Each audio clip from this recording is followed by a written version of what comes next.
vamos intercambiando ideas. Lo comentaba. Al respecto, dos cosas. Bueno, la primera que, hombre, con diferencias, pero esta problemática afecta de una manera bastante similar a todas partes, ¿no? Hombre, cuanto más bien dotada esté la sanidad, cuanto más democráticos sean los gobiernos, yo creo que hay más posibilidades de, en fin, se puede campear mejor el temporal. En cualquier caso, sorprende a todo el mundo, ¿no? Así que ya tenemos que hacer en su momento una evaluación. Por otra parte, sin embargo, cuando más disparatados son los gobiernos, más mortandad hay. Por ejemplo, Brasil, ¿no?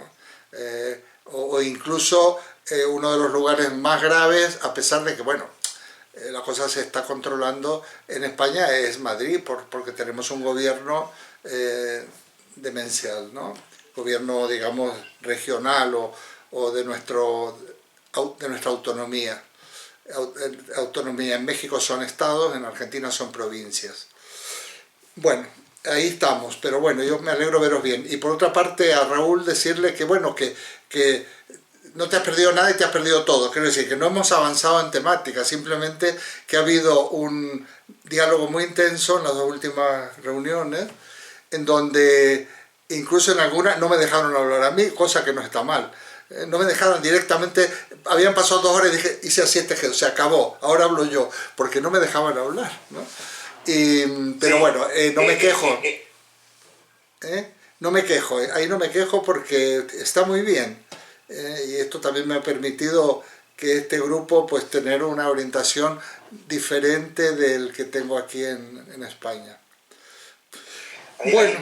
Hay aportes aparte de la calidad, el entusiasmo que veo, ¿no? de todos. Eso me llamó la atención. No sé, estuve viendo en algunos de los anteriores, ¿no?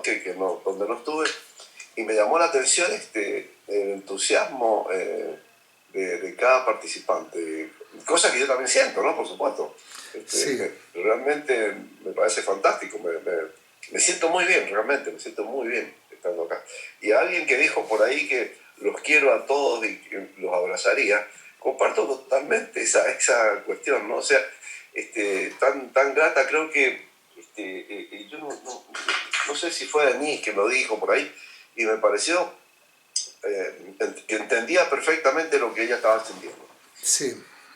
Bueno, te digo una cosa, me ha sorprendido a mí, y tengo experiencia, me ha sorprendido a mí gratamente, por supuesto. No sé, ha habido algo, hay una conjunción de personas, de situaciones, y por eso no renuncié en las últimas sesiones a moderar demasiado, bueno, que la gente hablara y ya está, ¿no? Pero me ha sorprendido y gratamente, lo cual quiere decir que el invento está bastante bien, ¿no? Y que ojalá podamos continuar. No creas que es tan fácil, que tanta participación y de tanta, aparte del nivel, ¿no? La calidad, también la intensidad. Pero yo recuerdo algunas intervenciones así, perfectamente organizadas y que han aportado a todos. Así que bueno, pues yo me alegro. Eduardo, quiero decir algo, ahora que hay bastante, que Rita les manda saludos a todos. Me contó que estuvo charlando con vos, quedó muy satisfecha, cómo la recibiste, la bienvenida que le diste, en fin. Y en la familia el papá lentamente se va recuperando. Ella sigue con su tesis y está trabajando, me dice. Sí, las dos brasileñas que tenemos, una es Rita y la otra es Janine. Janine es muy activa en cuanto a la escucha y en cuanto incluso a alguna participación. Lo que pasa es que le coincide completamente con sus actividades. Pero Janine es una más también del grupo. Y bueno, pues ahí están. Es otra manera, ¿no? Porque a mí hay gente de Mendoza concretamente que me dicen que lo ven en diferido porque no han podido, por una serie de dificultades. Por ejemplo, hay una tal Estela Castro y alguna, que eso por ejemplo están muy al tanto de todo. Sale una copia que tengo yo, que es la que mandé a la editorial, en donde está todo el libro, menos la carátula. Puedo mandar la foto de la carátula, porque empieza directamente, pero lo tengo en PDF, o sea que os lo puedo mandar. Quizás no lo mande todo junto, lo vaya mandando a trozos, porque algunos temas a lo mejor nos pasamos. Este libro contiene una brevísima explicación y es una muy buena, a mi modo de ver, es una buena selección de textos para comentar, de distintos filósofos. El primer texto, que lo vamos a presentar la semana que viene, es el mito de la caverna de Platón, que es un texto muy conocido, pero que da muchísimas posibilidades de comentario y de debate. Entonces, esto es lo que quería deciros. A algunos les sonará, y en otros casos, pues la gente que... Bueno, aquí no tengo a nadie que haya hecho este curso en la Universidad Popular aquí en Tres Cantos, a nadie. O sea que bueno, sí, aquí seguro que no caemos en lugares comunes. Es muy sencillo y fundamentalmente llama a la reflexión. Bueno, entonces, si os parece bien, empezamos. El texto que está ahí es mío, pero de todas maneras lo voy a ir comentando y nos va para... Perdón. Sí. ¿Vas a referirte a algo, a ese texto cortito de amor y dolor? Sí, perdón, claro que sí, que no me voy a referir. Para eso lo he puesto. Mirad, lo voy a leer también el texto este. Este es un texto... Porque es una de las cosas más maravillosas que he leído en mi vida, y en tan poquitas, Bueno, en un texto tan corto, decir todo lo que dice, terminé emocionado. Bueno, Gracias. muy bien. Qué bien. Mira, esto curiosamente, este texto, yo lo puse, probablemente se acuerde Juan Antonio y Francisco, lo habré puesto para promover algún debate en el curso de Filosofía como Terapia que teníamos de la UNED. Estoy seguro, porque por eso lo tengo. Esto es un fragmento de un libro que no está mal, es de una argentina. Este libro sí se consigue en Argentina, no se consigue en España, que se llama Rosana Kramer. Y como habíamos estado hablando del tema del dolor, podríamos haber seguido, nos quedó en el tintero, por ejemplo, no pudimos el tema de la culpa, todo esto de Freud, pero ya irán saliendo las cuestiones. Dije, bueno, voy a poner este texto porque entre otras cosas he tenido mucho trabajo y no podía ponerlo tan pronto. Lo leemos y hablamos. El dolor de amar involucra profundamente a toda persona como si fuese una herida abierta. La sensación psicológica de unión, aún más de identificación, al principio, de psicología de unión con el otro, hace del amado el centro de nuestra vida, casi una parte de uno mismo. Debido a eso, el amante es indeciblemente vulnerable a cualquier ausencia o deficiencia del amado. Aun cuando el otro permanezca a nuestro lado por toda la vida, el sentido de su presencia variará, porque los lazos emocionales son fluctuantes, llenos de contradicciones. Esto genera dolor, porque la ausencia puede ser sentida como la pérdida de una parte vital de nuestro propio ser. En el estado amoroso, al menos en sus primeras fases, nuestra constitución física cambia. En la unión con el amado, nuestro metal se transforma, creamos una nueva aleación. Sin embargo, esta fusión puede perderse en cualquier momento y nos asedia la angustia. Pues este es el texto, plantea prácticamente una cuestión. Rosana Kramer me parece que también es una psicoanalista argentina, y la referencia del libro completo no la he puesto aquí, pero la puedo buscar por si alguien lo quiere. Seguro en Argentina se consigue. Además es un libro, no debe ser caro porque tiene una encuadernación. La cuestión es que se consiga. Bueno, pues nada.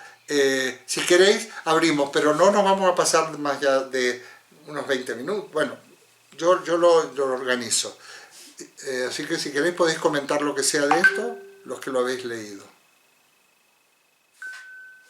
Sí que pienso que si puedes encontrar el título exacto del libro de Kramer, porque yo tengo 3, he intentado buscar ese texto en los 3 y no lo he encontrado, me ha parecido un poco extraño, entonces quiere decirse que quizás esté en otro título que yo no tengo, evidentemente, pero es que ya digo, me pareció extraño porque de hecho los títulos que tiene, que son El sentido de la vida, Falacias del amor y la tiranía tiranía de automóvil, pero vamos. Entonces, yo lo busqué aquí el texto y no me lo reconocía y dije, qué cosa más extraña. Entonces, por eso digo que sí, puedes... No, puede ser de un libro que no esté en PDF, entonces no te lo va a reconocer. Yo lo tengo, cuestión de buscar el libro, yo lo tengo, no te preocupes. Es más que nada para los amigos argentinos que ellos puedan seguramente comprarlo. Aquí, si no está en PDF, no tenemos más remedio que no podremos hacer nada, ¿no? Bueno, acaba de avisarme Mariana que le ha salido una cuestión de trabajo justo ahora que está trabajando en una cosa en casa y que lamentablemente no se puede conectar. Ya le daré yo... Bueno, ya hablaremos. Bueno, muy bien. ¿Alguien quiere comentar algo al respecto? Yo lo puse más que nada para no sé, cerrar sin cerrar el tema del dolor, ¿no? Yo eso lo resumiría, bueno, no es exactamente igual, pero lo resumiría con aquella expresión de Nietzsche que ya mencionamos, que dice sí a todo placer, hablando del placer, el amor también es un tipo de placer, pero no son sinónimos. Dice sí a todo dolor, ¿no? Para decir solo una cosa, y seguramente María José tiene mucha experiencia en esto, yo he conocido personas, o han hablado conmigo personas, que por cuestiones amorosas, afectivas, lo han pasado muy mal. Yo no he visto depresiones, en el sentido casi estricto del término, más graves que aquellas que están motivadas por una causa de una desavenencia grave, por ejemplo, una ruptura o cosas por el estilo, de una relación amorosa de pareja, me refiero, porque hay otras relaciones amorosas. Yo tengo un par de entrevistas que me hizo Estela Millán, a lo mejor alguno la conoce, las entrevistas, en donde Estela dice que el amor es lo más bonito del mundo. Le digo, bueno, depende, les digo yo. Depende, entre padres e hijos, entre hermanos, entre amigos, pero el amor que implica el deseo, el amor erótico, como yo le llamo, y como de alguna manera se llama, que incluye eso, puede ser bastante dramático. Y probablemente puede provocar, producir grandes alegrías, grandes situaciones magníficas, y dolores inmensos. Depende mucho del carácter, depende mucho de las personas con las que te relaciones. O sea, yo considero que en la vida hay dos fuentes de dolor que nos pueden llevar a un auténtico malestar personal. Las que tienen que ver con el amor y las que tienen que ver con vamos a llamarle con el trabajo, por no llamarle el dinero. Cuando se habla de dinero no estoy hablando de dinero en sentido demasiado pedestre, pero realmente... ¿Qué tipo de situaciones nos quitan el sueño? Perder el trabajo, no tener lo necesario para vivir, no tener la capacidad económica para responder a las necesidades de nuestra familia. Esto es, aparte de todo lo que rodea esto, ¿no? Por ejemplo, cuando pierdes el trabajo y no encuentras, ahora que estamos en una época de crisis al respecto, aparte de no conseguir el dinero, viene la cuestión de la pérdida de la autoestima, el sentirte que es un inútil, te sientes hasta culpable por situaciones que tú no has provocado y que sin embargo, esto a veces es comparable también a personas que se sienten culpables porque se enferman, ¿no? ¿Será que yo no he hecho las cosas bien? ¿No? Pero la otra fuente de dolor y de problemas es aquello que le llamamos amor. Es un tema serio. Por supuesto que la relación amorosa, la relación erótica, puede ser más o menos patológica. Para eso están los psicólogos que nos podrán ilustrar, ¿no?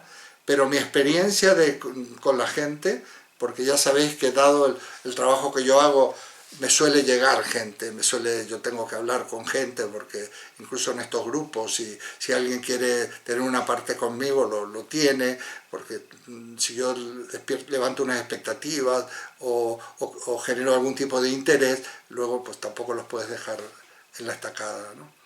Entonces, creo que yo estoy haciendo alusión, yo creo que Rosanna Kramer hace también alusión a esto.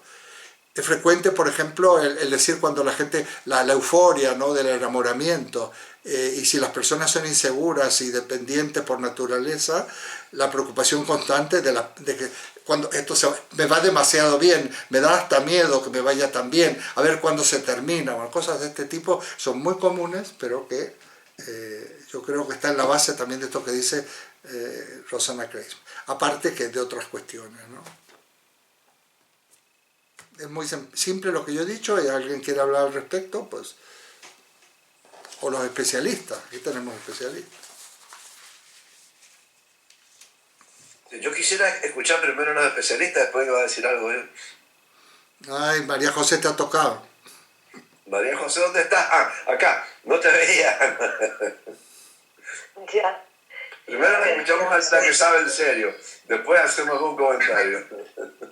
No, yo, bueno, no sé, quiero decir, yo os voy escuchando y si eso yo intervengo, pero yo, una vez más, no sé. Sí, pero... Lo que pasa es que, claro, con el amor lo que uno hace es, de alguna forma, investiga al otro con parte de uno mismo, ¿sí? Lo que Freud llama la libido. La libido es esa carga de afecto intensa que cuando nos vinculamos muy intensamente con alguien en el amor, lo que hacemos es como una parte nuestra envuelve al otro, eso es lo que se llama investir. De manera que eso conlleva a que lo que al otro le pasa, nos pasa a nosotros. Y la pérdida del otro se vive como una pérdida de uno mismo. Digamos que un exponente muy, muy importante está en el vínculo, en esa libidinización que se hace con el hijo o con la hija, que es parte de nuestro propio narcisismo, de nuestra propia persona prolongada, en ese vínculo con el otro que es el hijo. Por eso el arranque de un hijo, la pérdida de un hijo produce un dolor contra natura de alguna manera. Entonces, claro que el amor y el dolor van ligados en la medida en que colocamos en el otro una parte de nosotros mismos. Y siempre hay un temor a la pérdida, como pérdida del otro, pero también como pérdida de uno mismo. Bueno, esto es lo que se me ocurre de momento decir. Ya. Sí, esto es para ir... a ver, sí, bien, sí, gracias. Yo creo que lo que iba a decir es que hay una palabra ahí que me resalta muchísimo, que es lo de ser vulnerable, ¿no? La vulnerabilidad. ¿Cómo te conviertes en vulnerable? Que es lo que decías, ¿no? A cualquier ausencia o deficiencia, bueno, a la conducta, ¿no? Esto de estar vulnerable, digamos, bueno, evidentemente es real, creo que a todos nos puede haber pasado de alguna u otra manera, pero evidentemente uno se pone vulnerable, muy claro. Después, la segunda cuestión está en de qué manera se van modificando las cosas con el tiempo. O sea, con el tiempo hay modificaciones que uno las va viendo, las va sintiendo, y algunas, bueno, son gratas, otras duelen, pero claro, duelen casualmente porque, como tú decías, ¿no? Uno como que está sintiéndolo en su propio cuerpo, ¿no? Estas cuestiones que se van modificando, ¿no? Y entonces, para rematar eso, al final dice, cuando las cosas cambian, dice, ¿no? Digamos, y cuando uno, al final, nuestro metal se transforma, creamos una nueva aleación. Esta fusión puede perderse en cualquier momento y nos asedia la angustia. Bueno, esto de crear una nueva aleación me parece también fundamental, ¿no? O sea que yo resaltaba lo de ser vulnerable, lo de que en el camino cambia y lo de crear una nueva aleación. Estas son tres cosas que me parece que ocurren porque esto de crear una nueva aleación es una especie de defensa propia, ¿no? O sea, no hay, digamos, antes de sucumbir uno crea una nueva aleación, ¿no? También quería completar, esto no lo había pensado antes, pero cuando dijiste del dolor casi físico, bueno, creo que hablé, lo comenté aquí hace algún tiempo, que yo soy viudo, ¿no?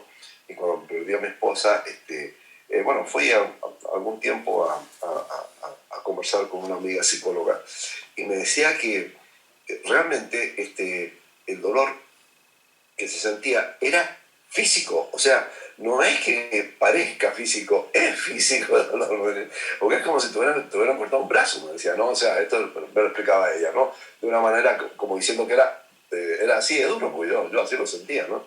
Entonces le decía, pero ¿cómo puede ser si es como que sintiera dolor físico? Y sí, lo vas a sentir, porque realmente es una parte tuya que se ha ido, es tuyo lo que se fue, ¿no? Entonces, quería completarlo con esto, que es lo que coincide con lo que vos estabas diciendo recién, pero insisto que eso de ser vulnerable, de que cómo se modifica y cómo uno crea la nueva lesión para fortalecerse después, ¿no? Son los 3 puntos que me llamaron la atención desde el texto tan lindo de Amor y Dolor. Me encantó, muchísimo, me gustó muchísimo. Bueno, sí, bueno, hay tantísimo, ¿no? Hay tantísimo. Solo una aclaración, el dolor no es ni físico ni psíquico, el dolor es dolor. Y el que se duele es la persona, el individuo. Yo, a ver, claro que ¿cómo no va a ser un dolor físico? Si te va a cambiar la presión sanguínea, si vas a tener palpitaciones, vas a tener dificultades respiratorias o disturbios gastrointestinales. ¿Cómo no va a ser? Claro que físico. Siempre el dolor es físico, ¿eh? Lo que pasa es que a veces se localiza más en una parte, hombre, digamos que te cae un adoquín en el pie y lógicamente te duele el pie y es un dolor físico, pero empieza por ahí, pero luego el que estás dolido eres tú, ¿no? Entonces, realmente es muy importante, yo creo, que veamos que el ser humano es una unidad, es un organismo biológico, porque somos materia, somos, que con una serie de funciones, ¿no? De todo tipo, desde funciones más básicas, fisiológicas, casi a lo que podríamos llamar funciones que se le ha llamado espirituales, ¿no? Pero no existe lo que atañe al físico, a la mente o al cuerpo, o a la psiquis y al cuerpo, en fin. Pero sí, efectivamente que es un dolor. Y luego la pérdida de un ser querido, que ese es otro tema, es una auténtica amputación. Había precisamente en este librito, si nos va bien, porque yo, claro, como ya lo he hecho, tengo un capítulo dedicado a la muerte, y otro dedicado a la enfermedad. Quiero decir que son temas bastante peliagudos, pero por otra parte temas es lo que nos pasa, es lo que nos ocurre, y por eso la propuesta que está en el texto que inmediatamente veremos, ¿no? Que la filosofía realmente sale al frente de esta problemática. Pues sí. Por otra parte, los que hemos vivido ya unos cuantos años, hemos experimentado probablemente casi todos los tipos de dolor, casi todos, porque esto no es solamente prerrogativa de los jóvenes, yo creo, la afectividad es siempre muy vulnerable. Y entonces tienes 2 posibilidades: permanecer con una apertura y que te va a permitir ser empático y te va a permitir, digamos, ser solidario y te va a permitir muchas cosas, o cerrarte por miedo a fracasar y a sufrir, ¿no? ¿Cuánta gente, sobre todo ya de una cierta edad, después de fracasos, se ha cerrado completamente a experimentar a volver a intentar otra cosa porque lo ha pasado muy mal, ¿no? Y luego ahí se buscarían una serie de mecanismos de defensa y de compensación, que también pensaba poner un texto, y que lo haré, un texto de Erich Fromm, que también en esto lo conocemos, pero es sumamente esclarecedor, y además estos libros se consiguen en cualquier parte. Bueno, ahí estamos. El solo hecho de vivir implica el saber que vas a sufrir, o sea, van unidos, ¿no? O sea, sin duda. Y mientras más intensamente te quieras vivir y demás, implícitamente estás aceptando de que vas a sufrir en algún momento, seguramente. Así es. ¿Alguien quiere decir algo? Si no, pasamos a otra cosa y luego estas cosas van a salir, no quepa la menor duda.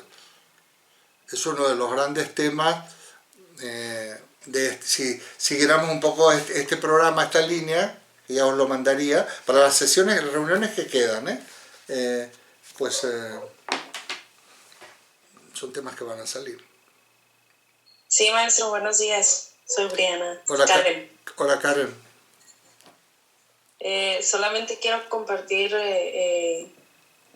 no sé si recuerdan que la semana pasada comenté acerca de la situación que estaba pasando mi primo y mi tía, ¿no? Por su enfermedad. El día de ayer, pues, ya su dolor en general, pues, ya no hay dolor. Falleció. Entonces, la muerte sí es un tema muy, muy controversial, muy poco fácil de entender, pero existe. Claro. Bueno, pues lo siento, y claramente la persona que ha fallecido ya no tiene dolor, eso es verdad. A mí siempre me viene a la mente la, digamos, actitud y además contextos precisos de los estoicos que dicen, y no es un mero juego de palabras, porque la muerte no existe. Lo dejo ahí, la muerte no existe por una razón, porque si estamos vivos, y si estamos muertos, no estamos, con lo cual no existe. El estar muerto es un estado imposible, porque no se está, es mi opinión personal. Es imposible estar muerto, solo se puede estar vivo, solo se puede estar vivo. Por lo tanto, esta persona ya no está. Y luego están las creencias, los que creen en otras, eso ya es otra historia en la cual no me considero competente para tratar, pero solo se puede estar vivo, esa es mi opinión. Bueno, pues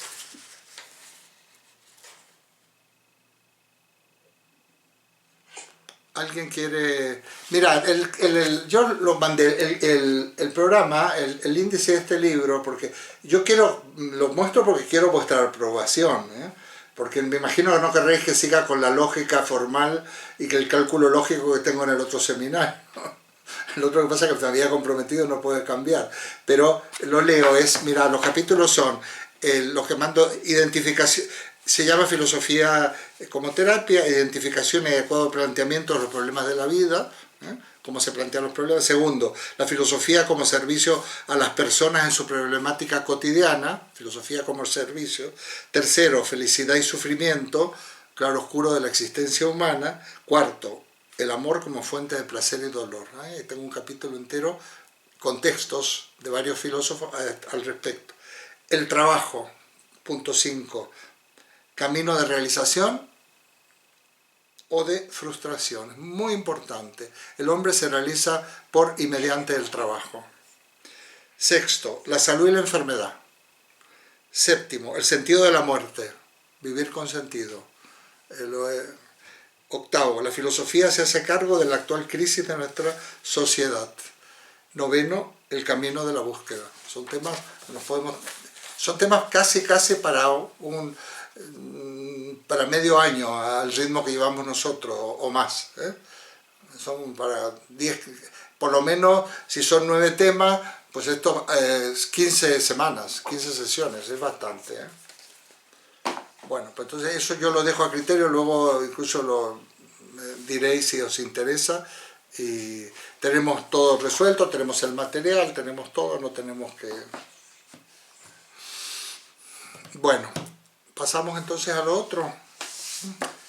Repito que va a haber un tema completo si queremos al respecto, podemos estar 1 o 2 sesiones ya con textos precisos. Bueno, mira, yo creo que de todas maneras el tema del amor es muy interesante, como todo, desmitificar el amor.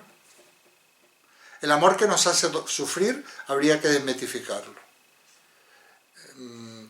Porque el que nos hace sufrir, a mi modo de ver, es el amor erótico, que verdaderamente nos hace sufrir.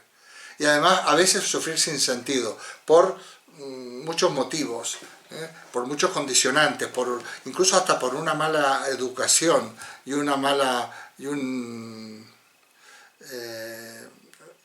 una mala educación del cual nadie es culpable, ¿no? Pero una concepción del amor como posesión. No digamos nada, en algunos países es mucho más acusado, por ejemplo, es el amor posesivo de un machista, por ejemplo, que cree que la maté porque era mía, ¿no? Y realmente eso puede llevar a cuestiones terribles, no solo ya patológicas, sino criminales, ¿no? Y entonces, yo por ahí decía en alguna entrevista, yo tengo el peor de los conceptos de este tipo de amor, el peor. Pero bueno, podemos ver qué quiere decir esto. ¿Algo más? Yo, si me permite, creo que hay un amor mucho más salvaje y doloroso que el amor entre pareja. Y es el que se dice amor por una bandera, amor por una religión, amor por un país, que acaba en guerras y en muertes de jóvenes, gente joven que no tiene nada que ver con peleas entre otras personas. Bien, pero piensa que eso es metafórico. Yo estoy de acuerdo, pero es metafórico. Porque estamos hablando de un amor donde hay un yo y un tú. Y desde luego una causa nunca puede ser un tú, ni un yo. O sea, es metafórico. Más que amor, ahí hay obsesión, pasión, vete tú a saber qué, ¿no? Pero el amor humano requiere como mínimo dos elementos, ¿no? Un yo y un tú, un amado y un amante y un amado, que en todo caso se intercambian los papeles. Además el otro es bastante inabordable, el otro ya habría otras maneras de tratarlo, ¿no? Pero sí, claro, por supuesto que eso es terrible, el fanatismo. Sí, ha levantado la mano Arantxa, gracias Juan Antonio. Tienes que darle al micrófono, eso es. Sí, ya. Hola. Bueno, yo en relación a cuando el amor, a mí me sobrecoge la expresión el amor nos hace sufrir. Y me planteo cuándo, o incluso yo, la parte que en esto podría contar, ¿por qué nos hace sufrir?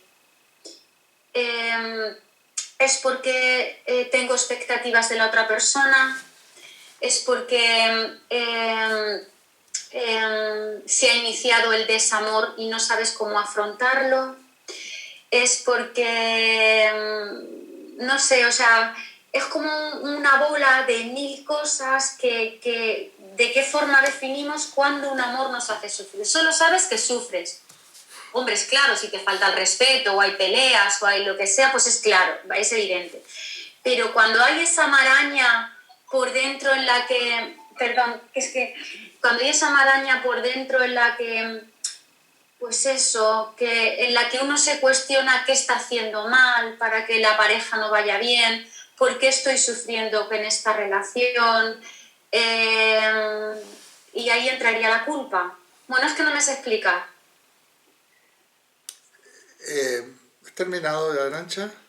Sí, es que no me sé explicar. No, bueno, lo que has dicho está muy bien. O sea, hay un cúmulo de circunstancias que te hacen sufrir. Pero hay una cuestión que es muy frecuente, ese dolor unido a esa relación erótica, le vamos a llamar, de pareja, sí, está bien, si queréis.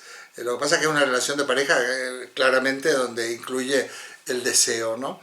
Y si no lo incluye, mal asunto también, o a no ser que haya otro tipo de aliación, porque a lo largo de la vida, pues, pero es demasiado mayoritario el mal de amor. Entonces, también tiene que ver mucho con nuestra sociedad, ¿no? Lógicamente, en la sociedad de consumo, en una sociedad que se privilegia el tener en vez del ser, no nos llama la atención que la relación sea posesiva, que no nos llame la atención para nada, porque esa actitud posesiva que aplicamos a todo, también a los hijos, por ejemplo, a todo, también se lo vamos a aplicar a la pareja en cuestión.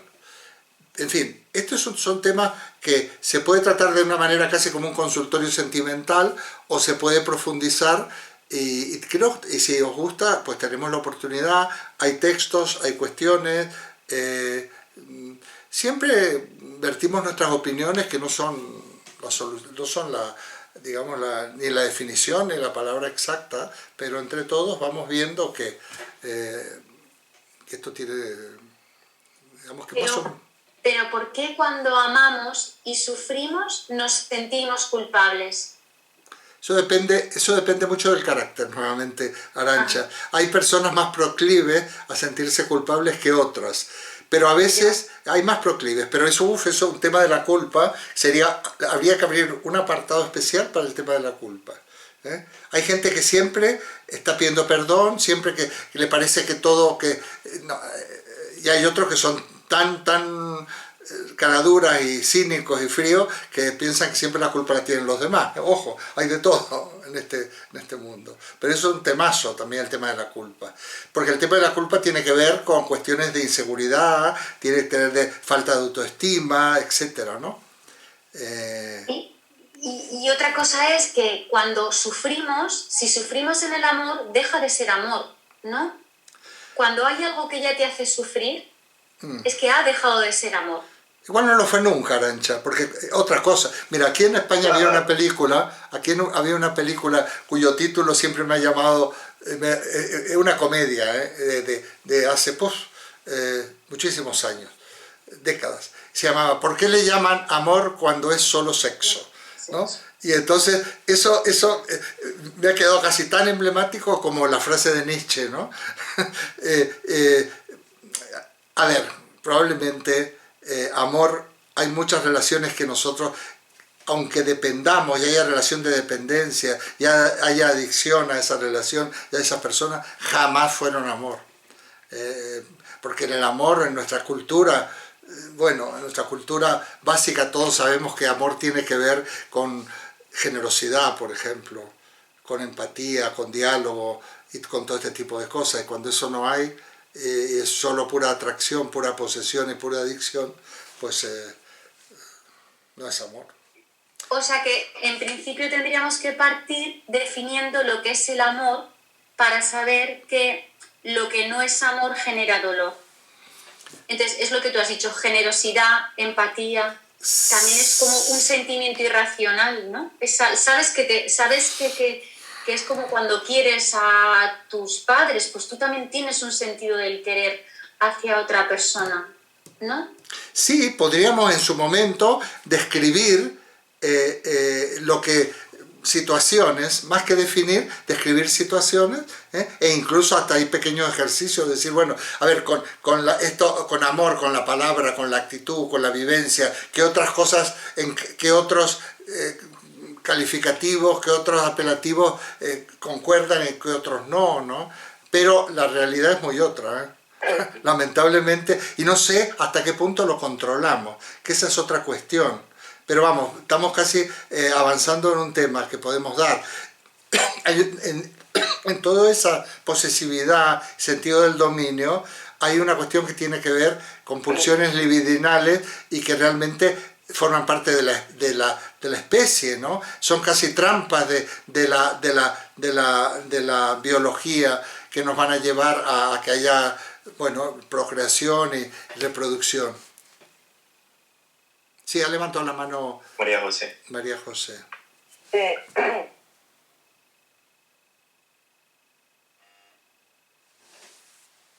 El micrófono, María José. Ya, sí, que parece que amar es fácil, que nos es dada la capacidad de amar de alguna manera per se.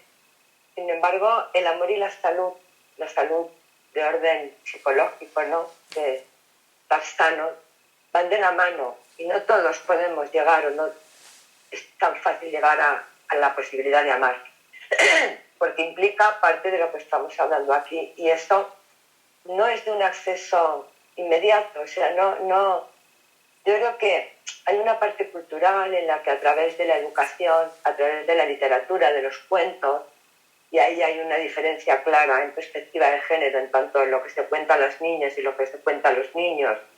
A las niñas nos cuentan cómo va a venir alguien que nos redime, que nos protege, que nos saca de dudas, de toda esta historia del príncipe, donde la mujer basta con que sea bella, esté inerte para ser feliz, ahí está la bella durmiente.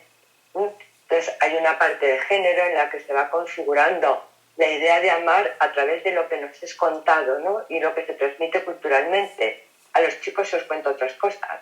Para que los chicos sean buenos amantes tenéis que ser activos, potentes, valientes. El príncipe es una figura, bueno, que viene a redimir de todos los males a la princesa. Quiere decir que hay una parte del amor que se construye desde una serie de postulados culturales. Pero luego también es cierto que el amor está absolutamente mitificado.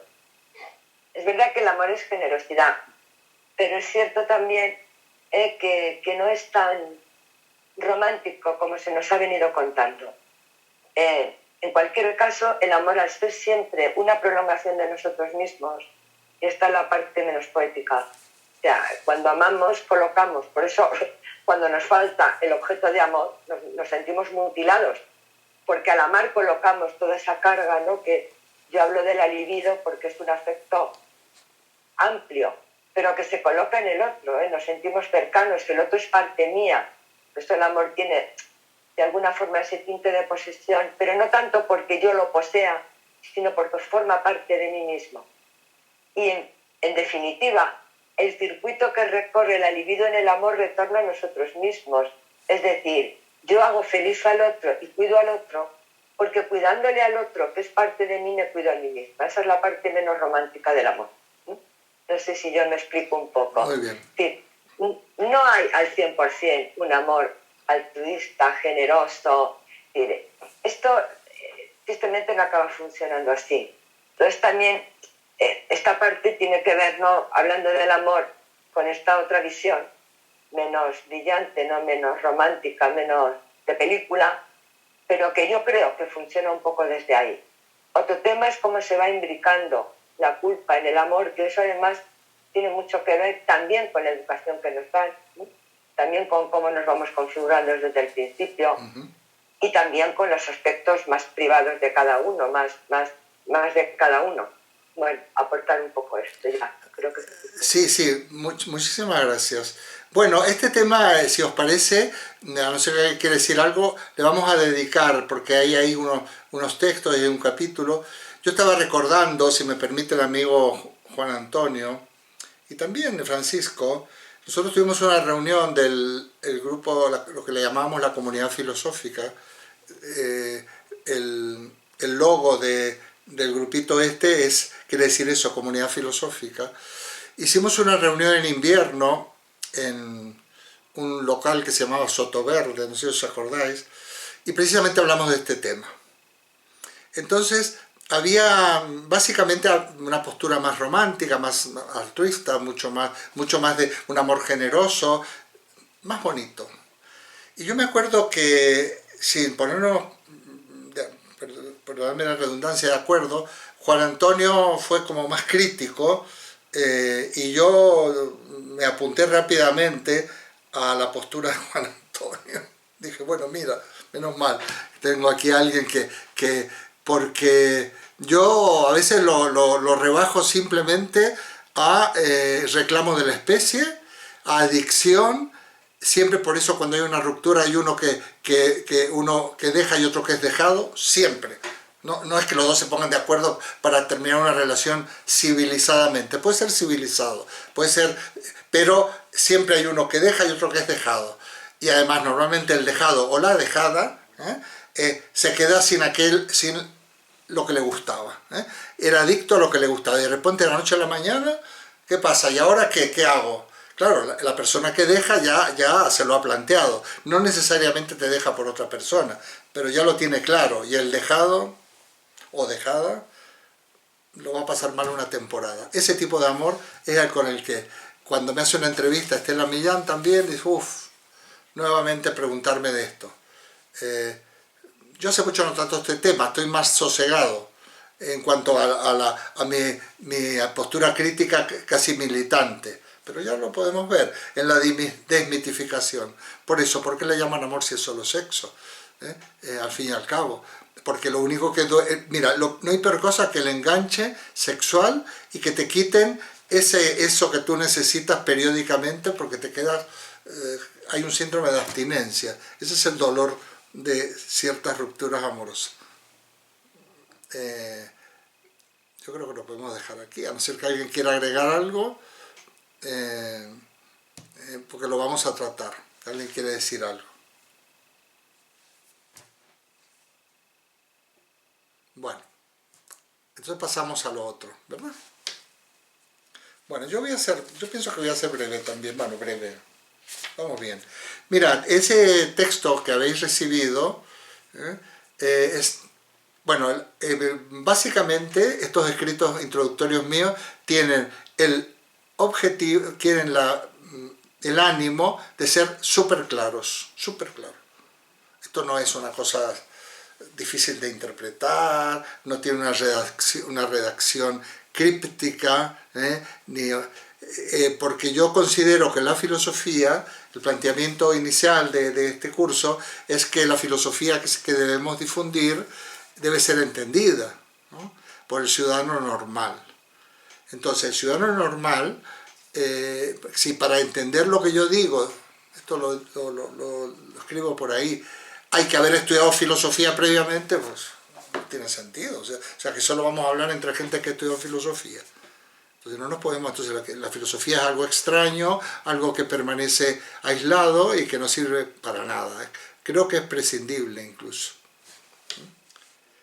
Yo digo aquí, entonces, por eso voy a señalar 3 o 4 cosas nada más, como punto de partida de la filosofía que podemos compartir. Y de hecho se podría haber dicho el primer día que nos reunimos, pero hemos ido entrando, hemos ido teniendo experiencias de reflexión y hasta de sentimientos, y bueno, poco a poco vamos a ir recogiendo. En algún momento vamos a sacar algunas conclusiones también, aunque las estamos sacando permanentemente. Mira, la filosofía nace en Grecia como ciencia, pongo yo. No voy a entrar mucho en esto.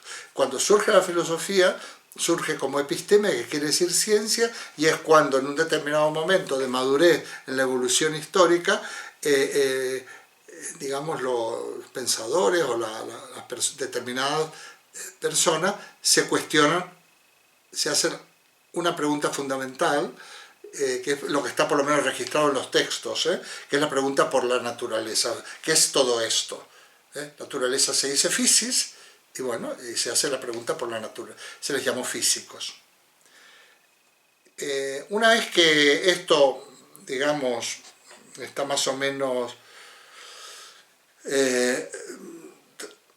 trillado, vamos a decir, porque lo que capta la atención de la inteligencia de la época es la cuestión de la naturaleza, donde se descubren las cuestiones más importantes, desde la teoría de los 4 elementos, la noción de átomo, etcétera, etcétera, se va a pasar a otra etapa. Fijaos, la filosofía nació en Grecia como ciencia, como episteme, pero también y de un modo fundamental como escuela de vida.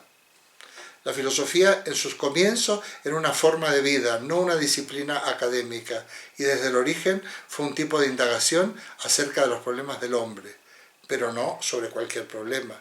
La filosofía no se ocupa de elucubraciones ocurrentes y carentes de sentido, ni antes ni ahora, sino que nace como una actitud interrogadora acerca de las cuestiones más acuciantes del hombre de la época.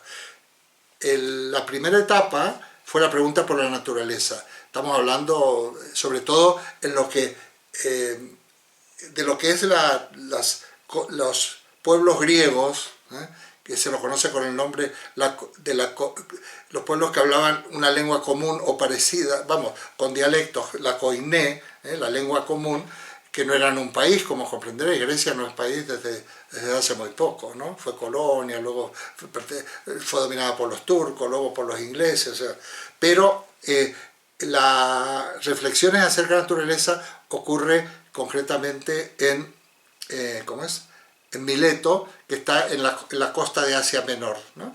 Mileto, que era una colonia griega. Ahí está, Tales de Mileto es de los más antiguos, junto con Parménides y otros, pero Tales de Mileto es uno de los pensadores más antiguos. Una vez que se ha recorrido esta situación cuando viene el auge de Atenas, y lo que se ha conocido como la democracia ateniense. Bueno, es una democracia participativa con muchas falencias, ¿no? Por ejemplo, estaba solo formada por hombres y por ciudadanos de Atenas, no eran, vamos a llamarle de alguna manera, patricios, aunque eso corresponde a Roma. Bueno, pues en estas reuniones eran asamblearias de la polis, de ahí viene política, pues había que saber argumentar, había que saber proponer, había que saber discutir, porque el que no sabe proponer y explicar lo que quiere, pues no, es imposible conseguirlo. Entonces surgen maestros de jóvenes, de ciudadanos, lo que pasa es que eran todos jóvenes. Eran todos jóvenes en esa época, la expectativa de vida no era muy larga. Entonces, eso nace como escuela de vida. Ahí tenemos a Sócrates, ahí tenemos a Platón, ahí tenemos a Aristóteles. Eran reflexiones básicamente éticas y políticas, sobre ética y política, concretamente Sócrates y Platón. También, por supuesto, esas escuelas, digamos, se convierten en escuelas y también se desarrollan conocimientos científicos, sobre todo la escuela aristotélica, que luego va a ser la que se va a desarrollar en Alejandría, cuando Aristóteles era maestro y preceptor de Alejandro el Magno. Entonces, realmente de ahí que Alejandría se llama así en honor a Alejandro. Y los aristotélicos en su momento van a Alejandría, y ahí desarrolla, pues está la famosa Biblioteca de Alejandría, se cultiva lo que van a ser las ciencias que van a llegar hasta nuestros días, ¿no? Porque en el fondo en Atenas no tenía mucho sitio Aristóteles, a pesar de que era importante su escuela, porque él era un macedonio, era de la periferia. Macedonia de Atenas está lejos. Y sin embargo, lo central en Atenas era Platón, la academia platónica. A su vez Platón había sido discípulo de Sócrates. Entonces, siempre la filosofía en Atenas siempre tuvo esa orientación, ética y política, siempre. Bueno. Pero la filosofía es escuela de vida, la filosofía no es, digamos, un saber teórico erudito para hablar, qué sé yo, de la inmortalidad del cangrejo, por ejemplo, cosas por el estilo, como diría mi madre, ¿no? Es formar para la vida, pero no para la vida en general, sino para la vida ciudadana, para la vida de la polis, para la vida política. ¿Qué falta nos haría ahora una buena formación? En todas las escuelas hay formas de educación cívica, cuando nosotros éramos estudiantes se llamaba educación democrática, aquí hay ciencias de, ¿cómo se llaman las que hay aquí? Esta asignatura, bueno, en España, pero realmente se toman como una cosa burocrática y qué falta de formación política y por supuesto ético-política, porque la ética más que es algo individual pero que realmente se plasma en la acción política. Bueno, pues todo esto es escuela de vida. Entonces, de alguna manera, esto es un ejemplo y una enseñanza para nosotros. ¿Por qué no vamos a continuar con esa actitud de escuela de vida? El seminario se llama La Filosofía como Escuela de Vida. Y yo le he mantenido este nombre. Luego pongo Edición América Latina, pero yo le llamo Filosofía como Escuela de Vida. Aquí está, la Filosofía como Escuela de Vida. Sin ninguna ampulosidad, ni me considero Platón, ni Sócrates, ni Aristóteles, pero alguien tiene que organizar esto. Ahora, ¿escuela de qué? ¿Y para qué? Bueno, fundamentalmente para pensar las cuestiones más acuciantes del hombre de la época griega, y en nuestro caso, nuestra época. Nosotros tenemos que pensar, en eso estamos, la problemática de nuestra época. O sea, en algún momento, sobre todo en el Seminario de Madrid, pero también aquí hablaremos de en qué consiste, intentaremos concluir en qué consiste la crisis, qué salidas vislumbramos, y qué podemos hacer. Tengo en vista, y no lo voy a dejar de hacer, dos cuestiones. Un texto que puso hace tiempo ya Francisco en el blog, y luego la encíclica de Francisco Fratelli Tutti, porque hace un diagnóstico muy parecido a lo que ha puesto Francisco, es un teólogo español, hace un diagnóstico muy interesante de la problemática, ¿no? A la cual tenemos que ser conscientes, porque cuanto más informados, más conscientes seamos de la situación que nos encontramos, mejor contribuiremos a nuestra sociedad política, la poli. Y por supuesto, en nuestra propia vida. A veces no es necesario, porque es imposible, para que nosotros tomar ciertas decisiones, esperar que cambie la situación política, social, económica. A veces no depende de nosotros. Hombre, depende, porque todo depende del individuo. Los individuos, si miramos a otro lado, alguien están maltratando en la calle, robando, y miras para el otro lado porque no te quieres meter en el lío, somos cómplices de muchísimas cosas, pero no vamos a fomentar demasiado la cuestión de la culpa, porque ya bastante tenemos. Pero esto, aparte de tener una aplicación inmediata, una aplicación a medio plazo política, porque tenemos que saber a quién apoyamos, a quién no apoyamos, cosas por el estilo, tenemos una aplicación mucho más inmediata a nuestra propia vida. Entonces, esa escuela de vida. Pero esa escuela de vida no tenemos unas verdades, un decálogo, una especie de una doctrina, no. Nosotros carecemos de doctrina. En nuestra escuela filosófica también carece de doctrina, tiene muchas ganas de aprender, muchas ganas de dialogar e ir revisando, para no descubrir la pólvora, claro, ya se ha inventado la pólvora, ir revisando las propuestas y sobre todo analizando y siendo conscientes de la situación. Entonces la filosofía es escuela de vida. Bueno, aquí hablamos de que el primer interrogante es la naturaleza. En nuestra propia vida, dice por ahí el tercer párrafo, podemos ver claro cómo a veces vivimos en un contexto natural, social, económico, político, familiar, sin ser plenamente conscientes de ello. Es muy importante situarnos en el contexto. Lo decía hace rato María José, en relación a lo que comentaba Arantxa. Bueno, eso dependerá de la educación, dónde te has creado, etc. Entonces, pues ya recibes unos clichés que te pueden hacer sufrir mucho o te pueden dar unas ciertas posibilidades de ir creciendo en un cierto horizonte de felicidad, ¿no? Pero es fundamental reaccionar, saber en qué contexto estamos, ¿no?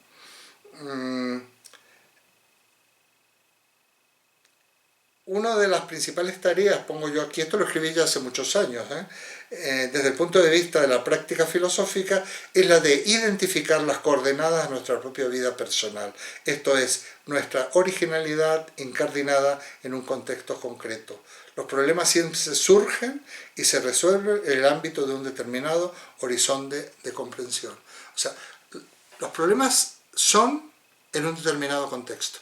Hay contextos que no tendría ningún sentido plantear esos problemas porque ya no forman parte del contexto nuestro.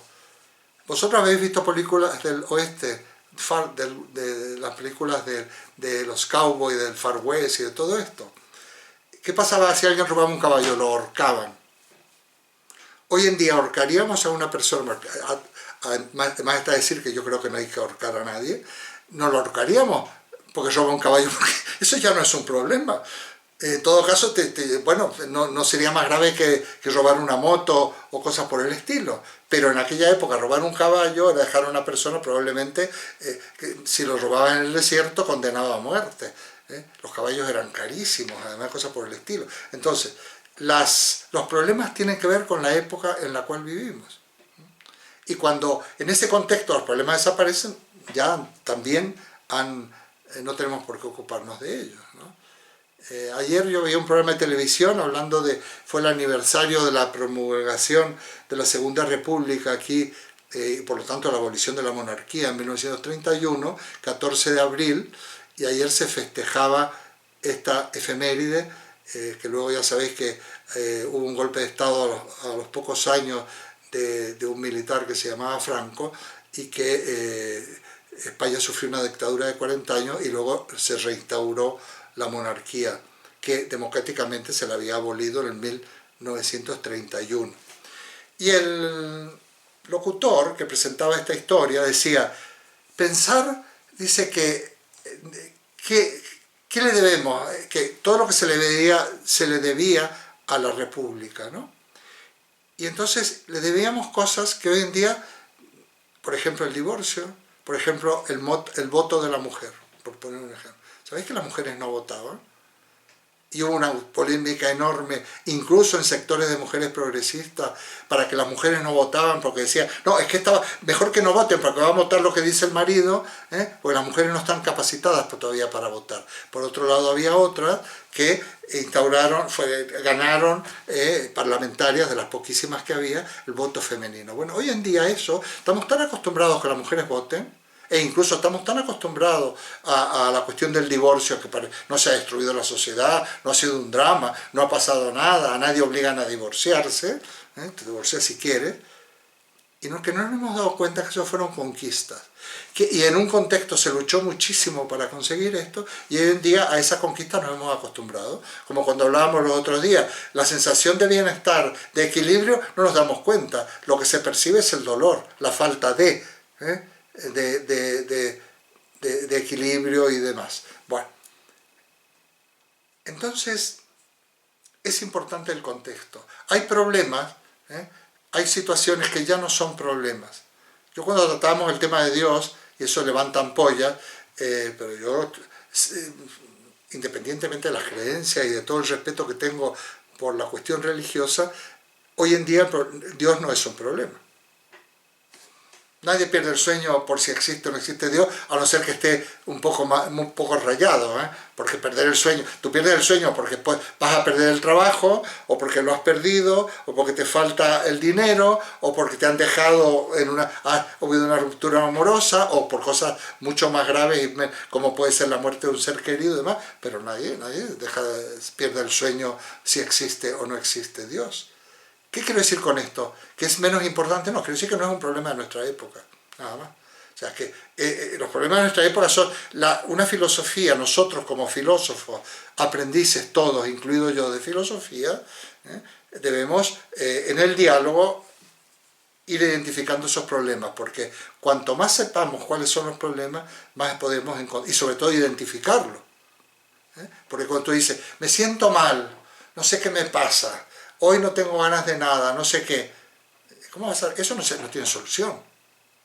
Habrá que saber por qué te sientes mal, cuál es la causa. O sea, tendrás que saber, porque cuando tenemos un problema, para resolver un problema tenemos que saber primero que nada qué problema tenemos.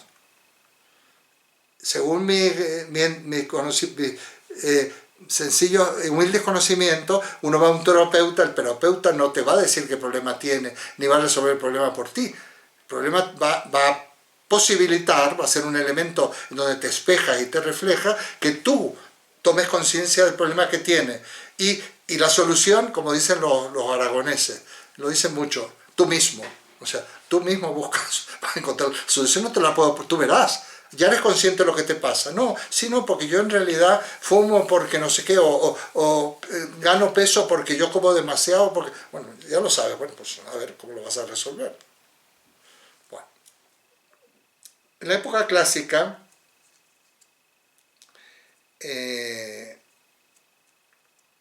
bueno, esto hablamos de la naturaleza de nuevo. Primero surge el problema de la naturaleza y luego surge aquella pregunta que en realidad está esculpida en el oráculo de Delfos, que el conócete a ti mismo. Es muy interesante. En griego, gnósete autón. Es muy parecido.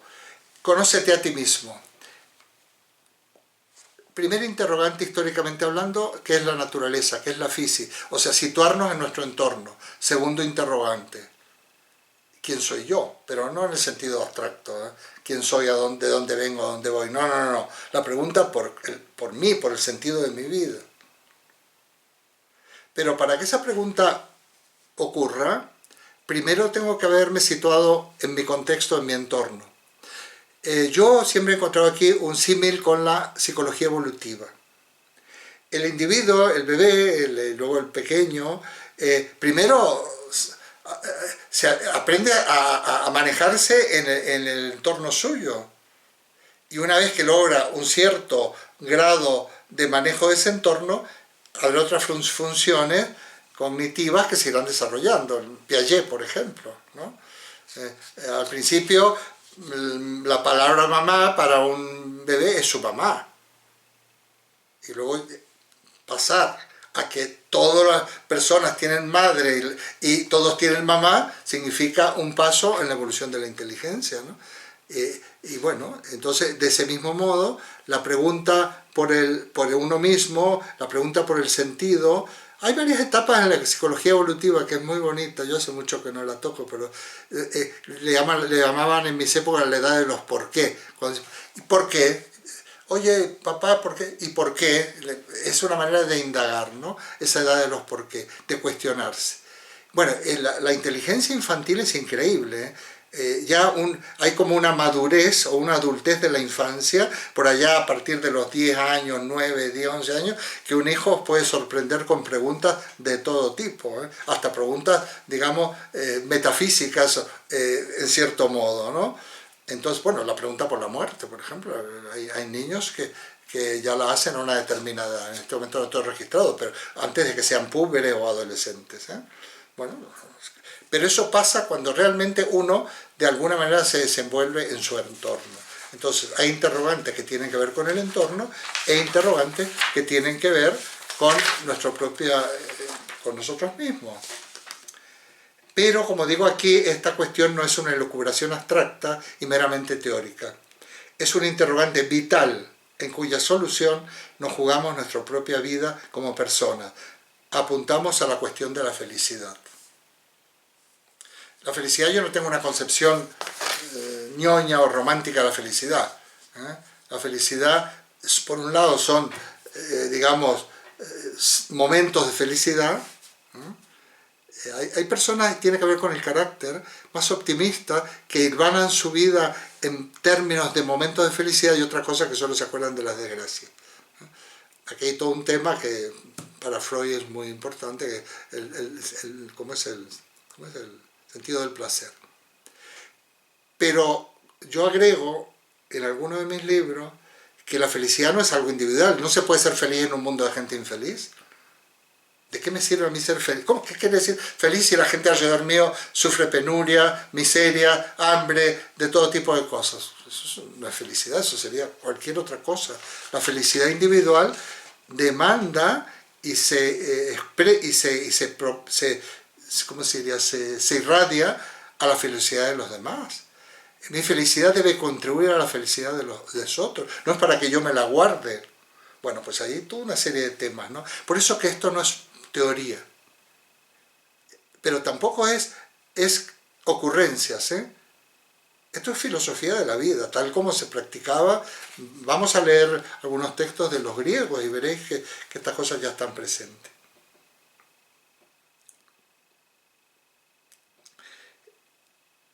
Estos interrogantes, digo yo en este texto, me gustaría que los tomarais en consideración.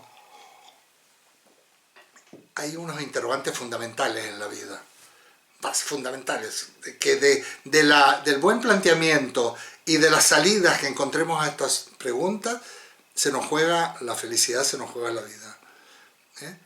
Hay un interrogante que yo le llamo interrogante filosófico fundamental, que es la pregunta por el sentido de nuestra propia vida o de nuestra propia existencia. En otros libros míos también lo tengo.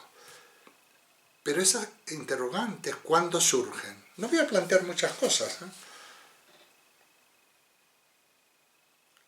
Yo digo, las más importantes cuestiones, las más importantes interrogantes, surgen en lo que yo llamo situaciones límite, que lo escribo situaciones-límite. Por fortuna, no pensamos continuamente, sería horrible, espantoso. Pensamos cuando no tenemos más remedio. El ser humano, y además es lo sano, no estamos, como dicen los españoles, comiéndonos el coco todos los días. No. El filósofo no es la figura del pensador de Rodin que se pone así. No. Filósofo, hay que pensar lo menos posible. Pues entonces, bueno, hay que pensar, elucubrar, hay otros verbos, pero pensar en el sentido de plantearnos las cuestiones fundamentales solo surge en las situaciones límite. Digamos que es la oportunidad La puerta, o sea, lo que nos permite entrar en el ámbito del pensar filosófico más crucial y profundo. Por ejemplo, y aquí ya han salido los temas, la muerte de un ser querido. Vaya que si te hace pensar. Vaya si es una situación límite. Límite, lo decía el amigo Raúl, que con toda generosidad nos ha compartido aquella experiencia tan mala, tan grave que ha tenido. Es ahí. Y es, porque si no, no tenemos por qué. ¿Cómo vamos a pensar que qué sentido tiene la vida si yo estoy fenomenal, tranquilo, sereno, no me falta nada? Estamos nuevamente, vamos a Schopenhauer. Es el dolor, el acicate a pensar muchas veces. Y las situaciones límite no son todas malas. Yo pienso que cuando yo le preguntaba a mis alumnos, bueno, ¿qué es un problema? Mis alumnos de la UNED. Bueno, el problema de verdad, aquel que requiere una respuesta a fondo, es aquel que se siente aquí, decía yo. Vamos, se siente en el tórax.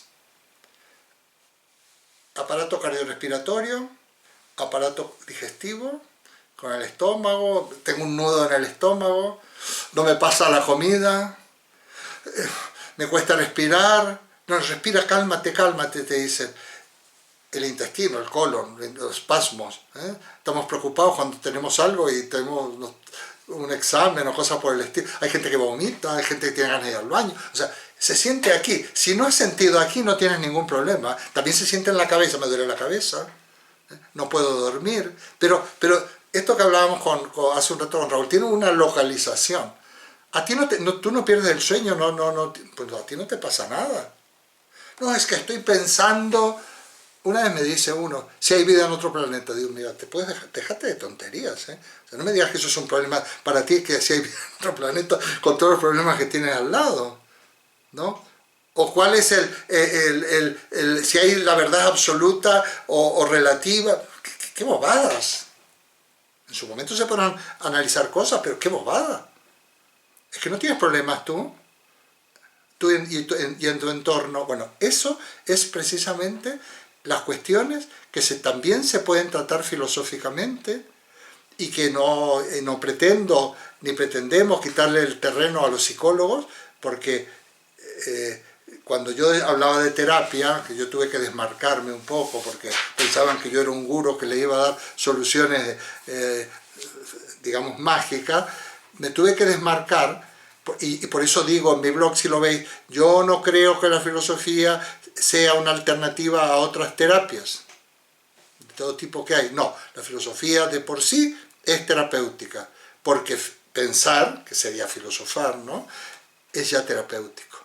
Es terapéutico en el sentido del término griego terapeuin, que significa curar, curativo, es curativa la filosofía, porque el conocimiento es curativo, porque el pensar es curativo, porque el diálogo es curativo, todo lo que estamos haciendo aquí es curativo.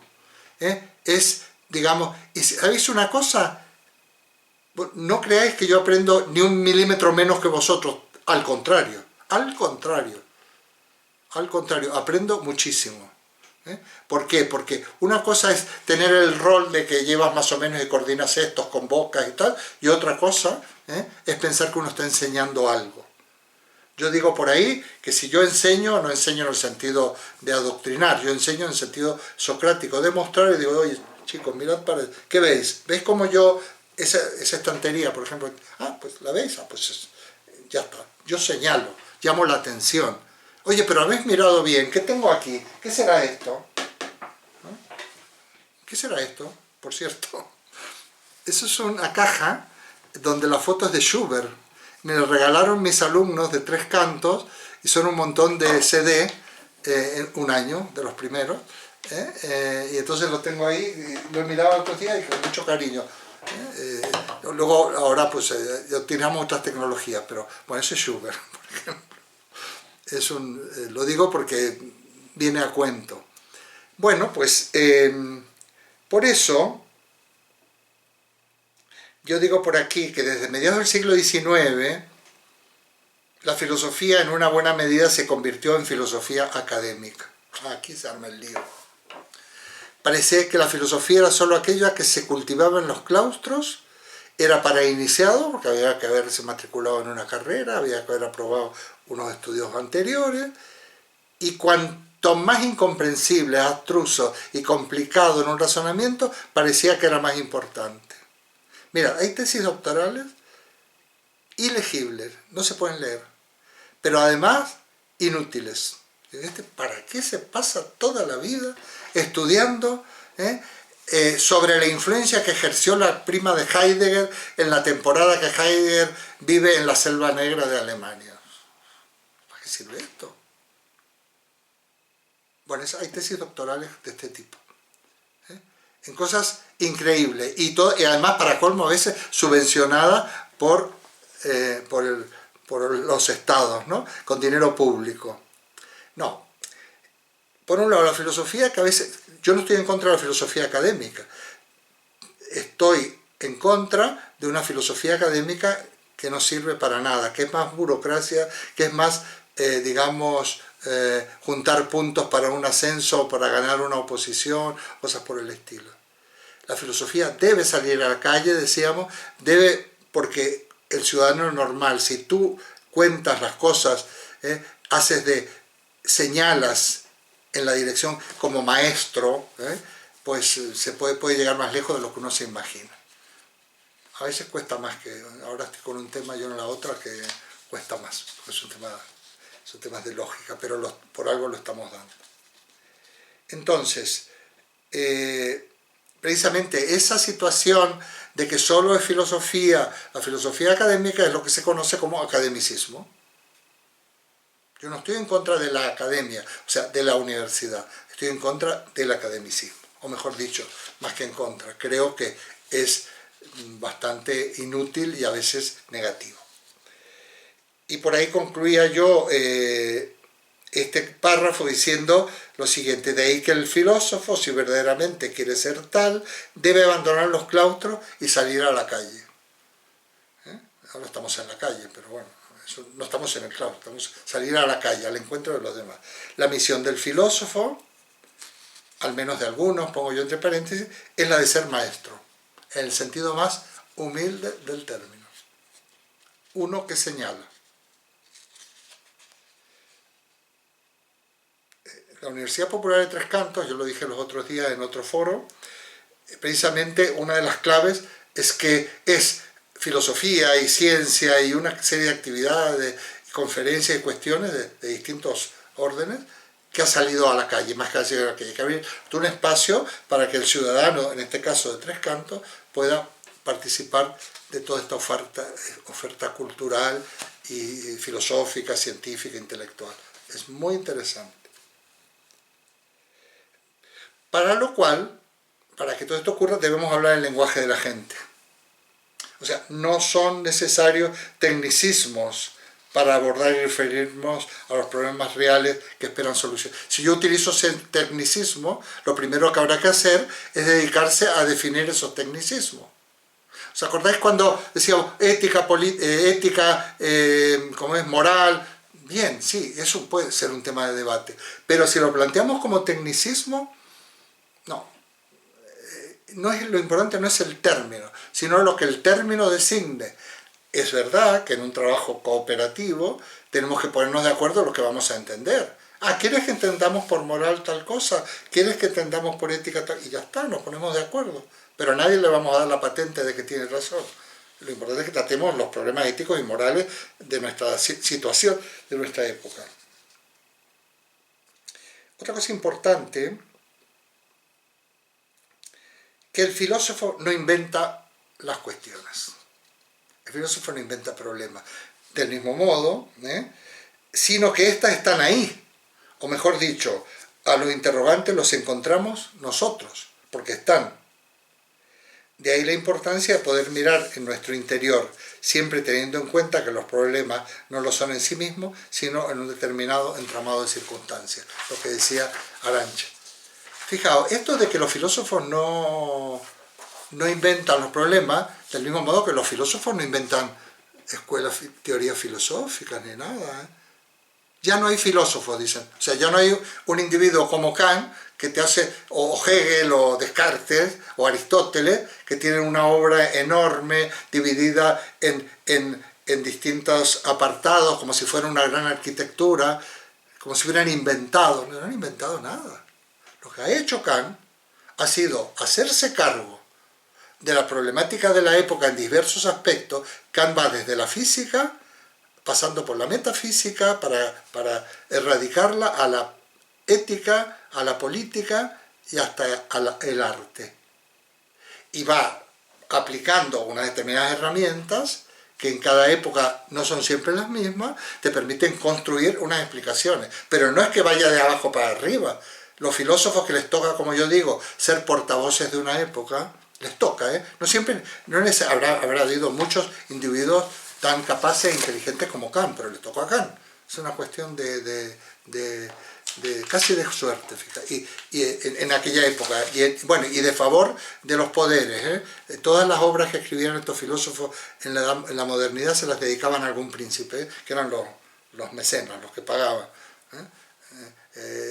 Por ejemplo, el príncipe de Maquiavelo se la dedica a Lorenzo de Medici. Es una obra de filosofía política estupenda. Hoy en día interviene también el marketing. Igual como pasa a ser importante un cantante. Así como se encumbraron a Julio Iglesias, y hay otros bastante mejores, que no, del mismo modo, pues te pasa con la filosofía. Ten un poco de suerte, de repente das el pego, tiene que haber alguna cosa por medio un poco epatante, o sea, que te llame la atención, y como tengas suerte, bueno, tienes más audiencia.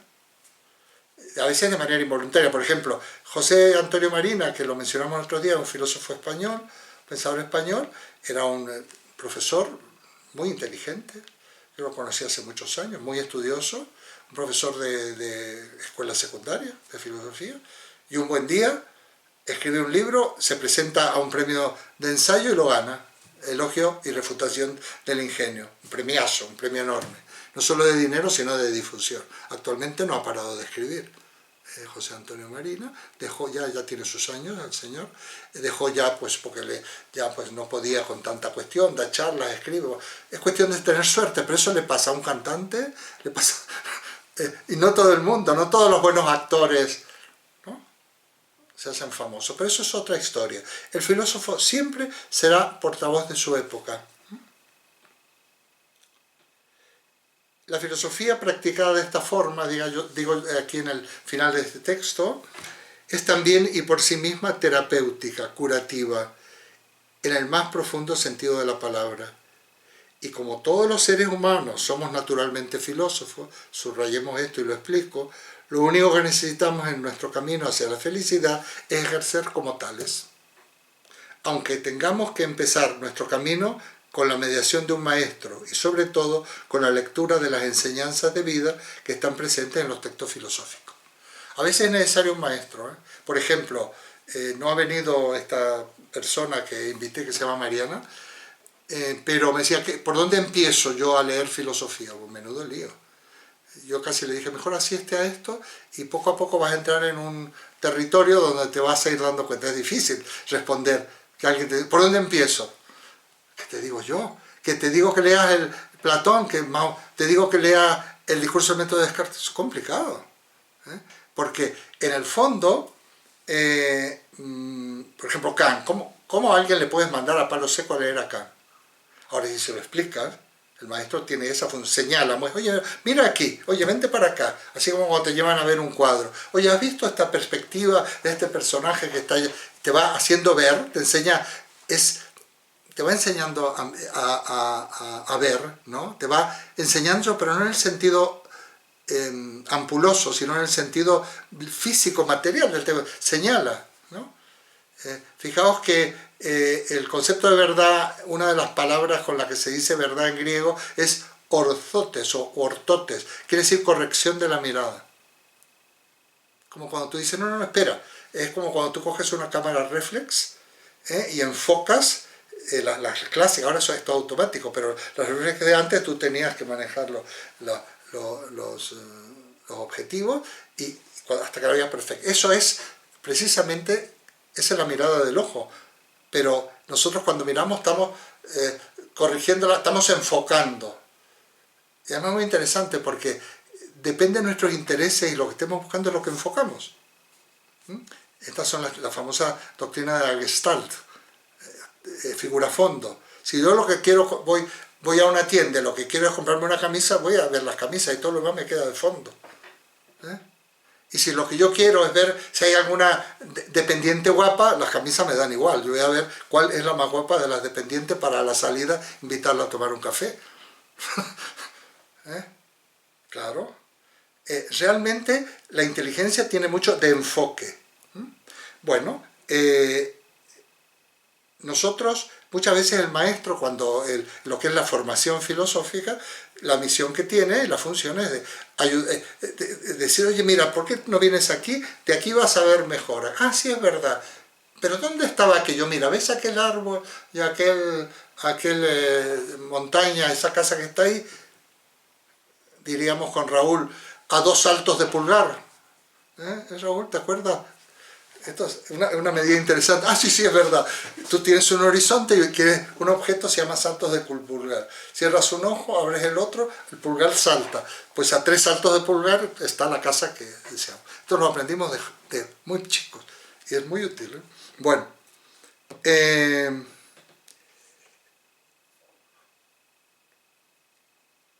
y a veces se puede decir, a ver, mucha gente en filosofía ha empezado leyendo a Nietzsche, ha leído algún libro. Bueno, está bien. Pero ya para empezar a leer a algunos autores conviene que haya alguna guía. Hay algunos libros que hacen de maestro, para mí un libro muy bueno, es el de Manuel García Morente, Lecciones Preliminares de Filosofía, que es la transcripción de sus clases. Este señor es un español, exiliado de España en la época de la dictadura, que fue a parar a Tucumán. Y este libro en Argentina, luego este señor terminó siendo monje, se hizo monje, fraile, porque en todas sus cosas terminó encontrando una cuestión mística. Pero lo interesante es que este librito, que además eso seguro que os lo manda el amigo Francisco, es como coloquial, va contando, son sus clases, ¿no? Alguno habrá tomado apunte y él la habrá corregido. Y de paso digo que el Kant que ahí desarrolla en ese libro es excelente, porque él era kantiano, excelente, pero excelente, no solo son unas lecciones preliminares, bueno, también hay libros que una buena historia de la filosofía te puede también abrir caminos. El punto de partida, pongo yo, estoy terminando,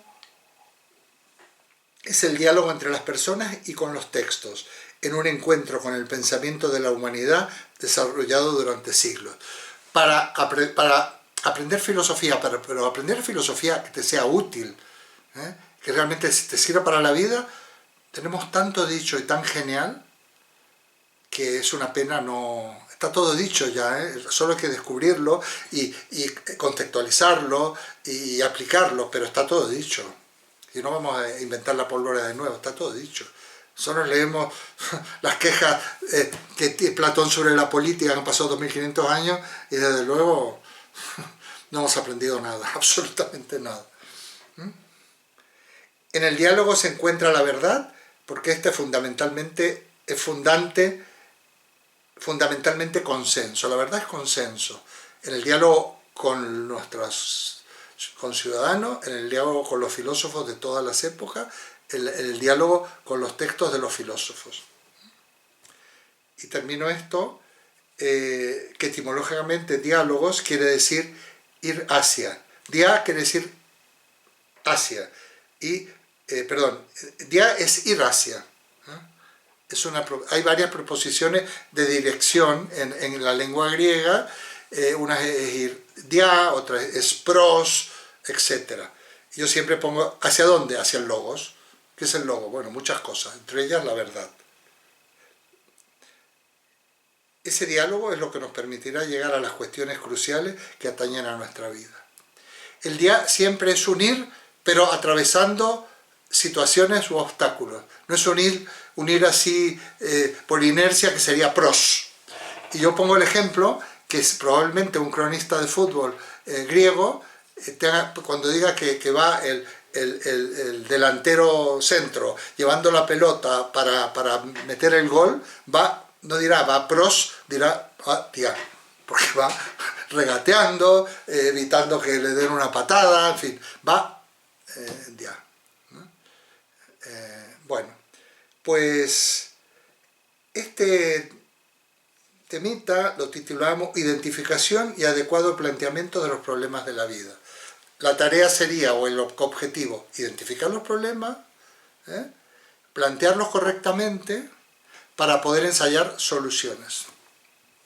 Soluciones personales y soluciones sociales o políticas.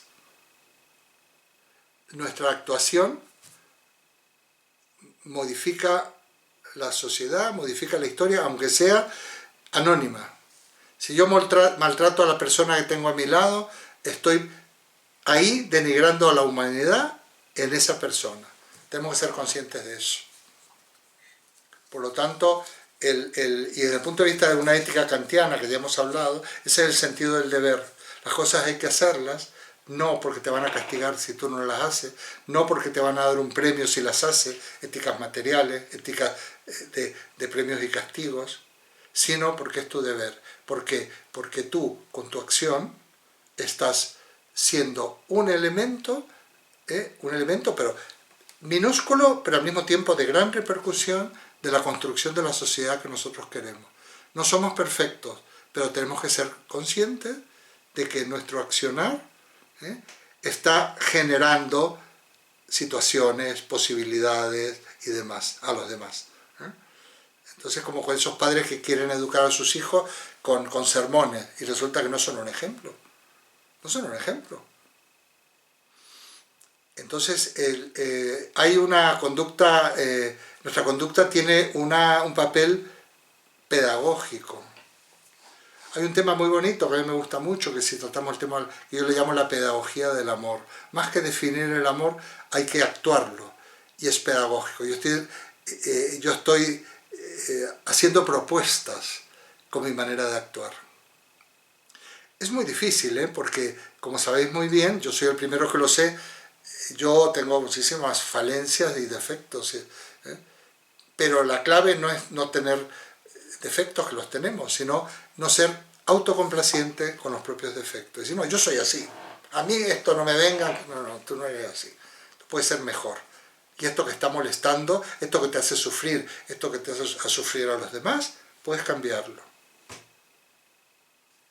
Bueno, pues yo me voy a quedar aquí, a la espera también de que me corroboréis la dirección, me la confirméis si os interesa, que sigamos con estos planteamientos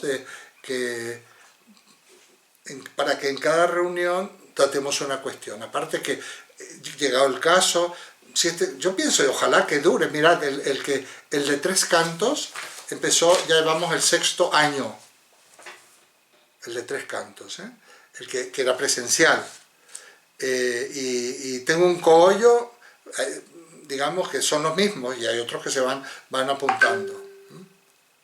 Y si a esto unimos la práctica docente en la universidad y todo, pues llevamos más años.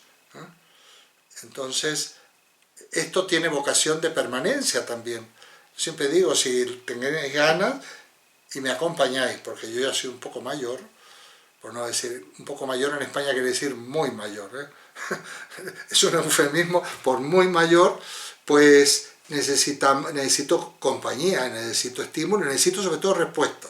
Que me digas, Eduardo, adelante, Eduardo, seguimos. Y sobre todo que yo quiero ser lo más eficaz. Esto me lleva un tiempo, un trabajo, y quiero ser lo más útil posible. Porque a veces con el mismo esfuerzo se puede ser, si hacemos un buen enfoque, podemos ser más útiles. Entonces, esto es lo que hay. Hablaremos de filósofos, hablaremos de temas. Arantxa ha planteado últimamente que se está conectando sin ningún problema.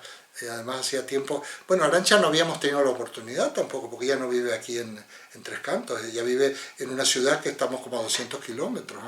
Entonces es una experiencia muy diferente, ¿verdad, Arantxa? El poder compartir y sobre todo está la posibilidad de ver en diferido, pero también es importante la asistencia presente, no sé por qué, ¿no? Porque te da la impresión de que estamos todos en ese mismo momento, le vemos las caras a los compañeros y demás. Y entonces, bueno, ojalá. Bueno, me callo, ¿eh? Ahora sí podéis hablar, lo que queráis. Perdón. Laura no ha dicho nada.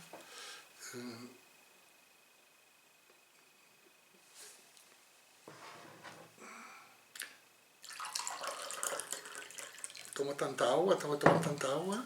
¿No sabes? Me traigo una jarra, nada de vaso.